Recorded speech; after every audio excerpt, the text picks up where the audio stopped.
What's up, everybody, and happy Monday. Welcome to another episode of the College GameTime podcast. I am your host, Trey Smith, and if you don't already know, our goal, our show is on a mission to become the #1 platform for the American Athletic Conference. We are fastly approaching that point, and I'm here to say, once we get there, we ain't going to stop. So, hope you all had a great weekend. We finally got some football over the weekend. It was a beautiful thing, even though some of the results were a little bit messy. Week 1 now. Everybody's on deck this week. This is, there's a lot of buzz, a lot of excitement, and I can't wait to share with you what's going to be happening in the College GameTime network over the course of this week as far as live streams and things of that nature. But before I get into today's show, which will include a rundown of Navy Notre Dame, and then we're going to dive into this realignment stuff, man. Realignment is bleeding into regular season. Realignment season is interrupting or bleeding into regular season, but we're going to talk about it because it's almost comical at this point, but there are some things I think are worthy of discussing, and including a tidbit that came out regarding Aresco over the weekend, and just all the madness right now with the Big 12 and the ACC and just the rumors and the reports. And so we're going to get into all of it right now today on this episode. But if you're watching on YouTube, you know what to do. Like, subscribe, comment at the end, share it with a friend. If you're feeling generous, leave a super thanks. Shout out to the people from the stream on Saturday that contributed to that. Your generosity is very much appreciated. If you're listening on a streaming platform like Apple Pod, Spotify, or one of the others, Amazon, Google Podcasts, whatever else, wherever else it is, please leave it a 5-star rating. Leave it a review. I've been looking at the reviews, especially on Apple Pod, and they've been very encouraging. In fact, I'll probably start reading some. That's what I probably need to start doing to maybe motivate people to do it, is read some right here on the air. But got an uptick in ratings. I feel like on Apple Podcasts, we can get this show ranked, and we're going to. It's not a matter of if, it's a matter of when. So if you're a listener on Apple Pods, please give it a 5-star rating if you haven't already. Leave a positive review, and I would greatly appreciate it. All right, let's get into today's lineup. So first off, shout out to everyone who joined me on Saturday for the watch party of Navy Notre Dame. Even though that game was ugly, and we're going to get into it, man, we had a lot of fun. And there were people on that stream, which almost went 4 hours. There were people that was on there the entire time, engaged in the chat the entire time, and it was a blast. So thank you so much, those of you that were in the mix. Very much appreciate your involvement in that, and I think we had a lot of fun. And in fact, there were some requests on Saturday of doing some sort of live stream during the week as well. So I'm actually going to incorporate that. I've taken the feedback. I listen to the people. When the people speak, I do my best to give the people what they want, because I am a man of the people. This podcast is the podcast for the people, by the people, and for the people. So, but with that being said, and also I think we had close to 1,000 views / people tuning in throughout the course of the stream. You have people come in. Some people come in for 5 minutes. Some people come in for 2 minutes. Some people come in for 20 minutes. And then you have, we had a little pocket of people that were in there for like 3 hours, and it was a blast. So do not miss the live streams. They are awesome. If you're a listener on one of the streaming platforms, obviously you're going to have to come over to the College GameTime YouTube channel to be a part of that. So that leads me to this week. So what's this week look like? Well, we're going to have our typical episode drop Monday through Friday. Okay, the College GameTime podcast. We are a Monday through Friday show every single day covering the American Athletic Conference. Thursday evening, I will be having a live stream pregame show / Q&A. All right. We've got UAB and Tulsa starting the season, opening their season on Thursday night. And I think those games are at 8 p.m. Eastern time. In fact, I got it right here. Yeah, 8 p.m. Eastern time. So I don't have a hard time start yet for the stream. It's likely going to be 90 minutes before kickoff. Okay, and we'll go for about an hour 15-ish, and then maybe 10 to 15 before kickoff. We'll call it, and we'll all go watch the games. But So that'll be a Thursday night, probably 90-minute-ish, or I should say 80-minute-ish, 75-minute-ish live stream pregame show for UAB in Tulsa, and then just a Q&A. If you were on the stream Saturday, we had a lot of good conversation. The fact that game was a 42-3 blowout and we still had people on the stream for the entire time shows you how engaging and how fun it was. But that'll be Thursday night, and then Saturday morning, I will also do a College GameTime pregame show, and we're going to just preview the American Athletic Conference. I know a lot of you are going to be watching Game Day. I'm going to have Game Day on as well. So put Game Day on your TV and put the College GameTime show on your screen, your tablet, your phone, whatever. And if we're going to be focused on the American Athletic Conference, so we got some big games this weekend. Got UNT and Cal. We got UTSA and Houston. Got ECU and Michigan. Those are kind of the three premier games that sort of pop off the schedule when you look at those matchups and the teams that playing against. Got a number 2 team in the country. I guess you could throw Rice and Texas in there as well, as far as like big name type matchups. But that North Texas Cal and that UTSA Houston, I'm looking forward to watching those. So we'll do a stream Saturday as well, probably again 90 minutes before kickoff, and then we'll end about 10 to 15 minutes before kickoff. And so hopefully we'll see you either on Thursday night or Saturday morning or both. I'll be putting the exact times and all that on my Twitter account, so follow me at I'm Trey Smith. And once I have hard start times, I'll of course will be promoting them on the Daily Show here, kind of like I did last week for that stream. Well, speaking of the Navy-Notre Dame stream, let's talk about this game for a second. I know you're probably on pins and needles right now wanting to have the discussion about realignment, but let's talk football. It's football season, and football is the priority. And that Navy-Notre Dame game, man, what a tough outing. I felt like on that first Navy drive, they were doing exactly what they needed to do. They were staying on schedule. They were controlling the clock, moving the ball. And that was one of my keys to victory for Navy. Like if Navy was going to overcome being a 20.5-point underdog and pull off an upset, my keys to victory were time of possession, staying on schedule, long sustained drives that end with points. They had a long sustained drive. They went for it on 4th down. They threw the ball. So we saw one of the passing wrinkles we've been hearing about all season, and 2 receivers were running in the same place, basically ran into each other, and drive killed. Notre Dame marches right back down the field, gets a touchdown, and things were looking pretty dark, pretty meek, pretty gloomy, kind of like the sky from that point. I really believe had Navy converted that 1st down and at least gotten a field goal on that drive, I feel like if they got a 1st down, like if that one receiver doesn't run in, he was open. And he makes that play, I say they score. And that game's 7-7. And I'm not saying it would have changed the outcome of the game as far as who won, but I do think it was a different type of game. I don't think it was just an absolute blowout. But man, Sam Hartman, Notre Dame quarterback, transfer from Wake Forest. We've seen him in action. We know he's the real deal. We saw him lead Wake Forest to an ACC championship game appearance 2 years ago. We know he's the truth. Has had back-to-back seasons with near 40 touchdown passes. He looked good, man. 4 touchdowns. I think he was, 18 of 23.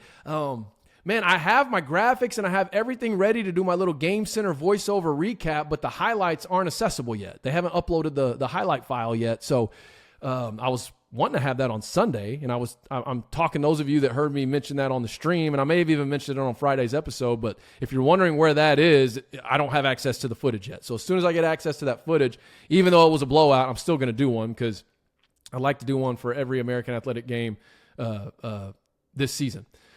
I guess, so Hartman. Now, am I ready to crown Notre Dame as like, oh man, they're a playoff team. Man, look at those guys. No, let's pump the brakes a little bit. Let's see how they look against Ohio State here in a couple weeks. Can they win that game? Sure. But that's where I think we'll really see, okay, is this front the real deal? Because obviously against Navy, their front 5, their offensive line, they were legit.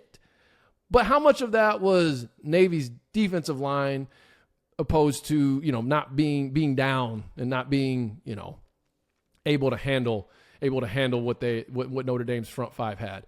So we'll see. We'll get a better look at Notre Dame later this season.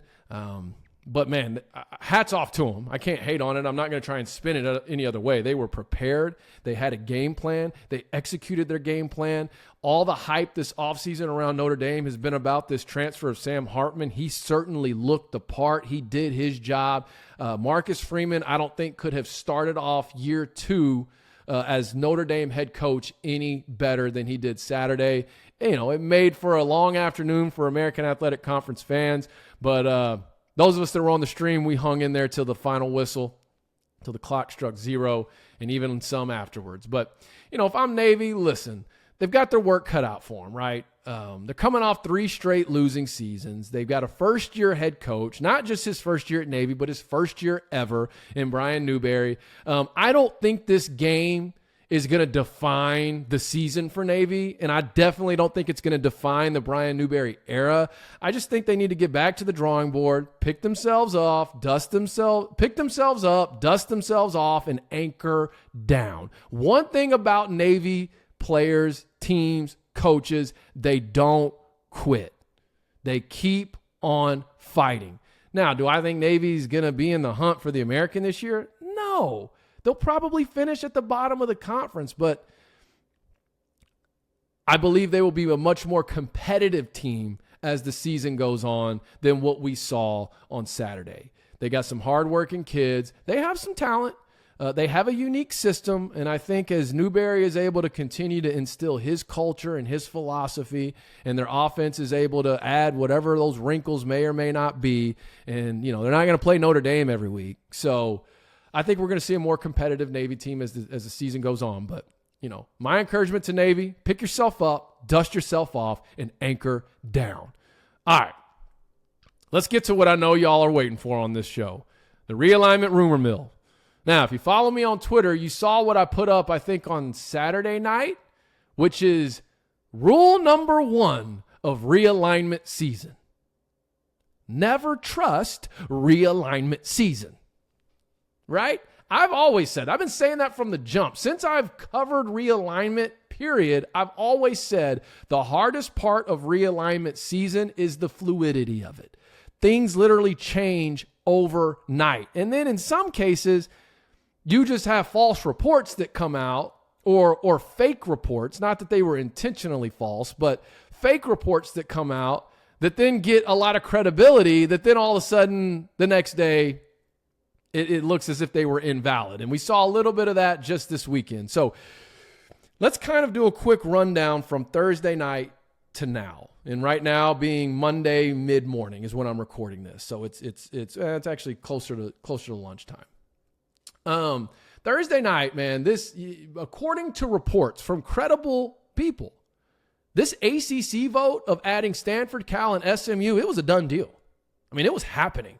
It was going to happen. It was either going to happen on Friday or in the weekend. And I mean, based off the tone, the tweets, the articles, all of this stuff, it was a done deal. Then Friday comes, Friday goes. No vote happens. Saturday comes, Saturday goes. No vote happens. Then somewhere over the weekend, there's this Big 12 rumor that starts floating out there that starts getting a lot of credibility, which was what? That, suddenly, if the ACC can't get their no votes to turn yes, ESPN is open to bringing in all four Pac teams into the Big 12. So not just Stanford and Cal, but Oregon State and Washington State as well. Look, I've been pretty open about this from the jump. I would love that for Oregon State and Washington State, their fan bases, their student athletes, all of that. They deserve that, okay? I've been also saying I don't think that's going to happen. But if there is still a universe in this realignment multiverse where that is a possibility, I hope they get that. Now, selfishly, I want them in the American Athletic Conference. I love the fans. I love the teams. And I think they would be phenomenal additions to the conference. And not just that, but then as I said on Friday, it would certainly give the conference leverage for more westward expansion. But I won't rabbit trail on that too much.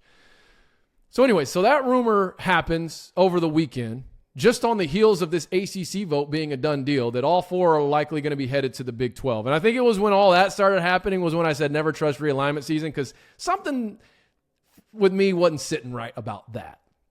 I felt like that was a smoke and mirrors. It was either that was smoke and mirrors or the ACC thing was smoke and mirrors. Like, I felt like something here was smoke. Then overnight, again, all of a sudden, this Big 12 rumor, this it wasn't a rumor, it was a report by credible people, now is the next morning getting shot down. Like, no, that's not going to happen. And I think that was yesterday morning, Sunday morning. And then throughout Sunday, we start kind of killing the report of all the teams joining the Big 12 to now we're back where we were on Thursday, which was, the ACC, things are trending very likely that they're going to add all three, Stanford, Cal, and SMU. They're going to get the no votes turned yes. And Thamel put up another report. He released an article. In fact, his tweet from earlier this morning, he said, sources, after a weekend of conversations, there's continued momentum toward the ACC adding Stanford, Cal, and SMU. ACC officials are working on gathering the presidents, chancellors on a call, blah, blah, blah, blah, blah. It's going to be, some point early this week. Haven't heard that before. Sources caution that nothing is finalized. Details are only in pencil. Where's the part? Officials are still working specifically on how to divide the pool of money. What pool of money? The money that Cal, Stanford, and SMU would be foregoing that would be dispersed to the rest of the conference, which is just still mind-boggling to me. Not foregoing the money, but the principle of helping your competition to join your competition. That's the piece. Anyways, and so it looks like that amount of money, that pool of money is going to be about 50 to 60 million annually. Some of that will be distributed to all members, and the rest will be put into a pool for success initiatives. Here's some thoughts on this, and I'll try to make it quick. I want to shout out my new friend, Immaculate View, at Immaculate View on Twitter. He's a great follow if you're a college football fan. He doesn't seem to just focus on one particular conference. He tends to have good insight and thoughts on the general landscape. I was on the Big 12 Mafia show last Thursday, representing for the American Conference in Big 12 country. Okay, had a great conversation with Immaculate and Bomber, Nathan. And one of the things, one of Immaculate's theories with this ACC vote makes a lot of sense to me. And Immaculate, I know sometimes you watch and listen. If I misrepresent your thinking here, feel free to correct it in the comments. I'm not going to go into the full scope, but they're just a very small piece of his theory is basically what's holding up this ACC vote is he thinks that the no votes, which right now we know I think are Clemson, Florida State, North Carolina State. He thinks there's more than just that are silent no's. And what they're expecting to happen is when the grant of rights reopens for the addition of the new teams, that they put a revision in that adds a flat rate exit fee. Whatever that number is, but it's an exit fee that teams can pay to jump ship. Immaculate, again, correct me if I'm wrong, but he's saying if they don't put that little caveat in, he doesn't think the ACC they get the votes. That's just a theory. You're welcome to disagree with that. That's a theory, though, that makes sense to me. And it also makes sense why they're putting together all these models trying to show these no votes, hey, here's how much money we can increase you to if we get these teams in. Here's the problem, though. Even with this additional revenue, they're still not going to be able to get those teams that are unhappy up to SEC Big Ten type numbers. So the SEC Big Ten is still going to be more appeasing and enticing to the Clemsons, Florida States, North Carolina State even. Sounds like they're not going to be left out. There's Virginia Tech, there's Miami. I mean, we have Big Ten and SEC interest in those teams I just named.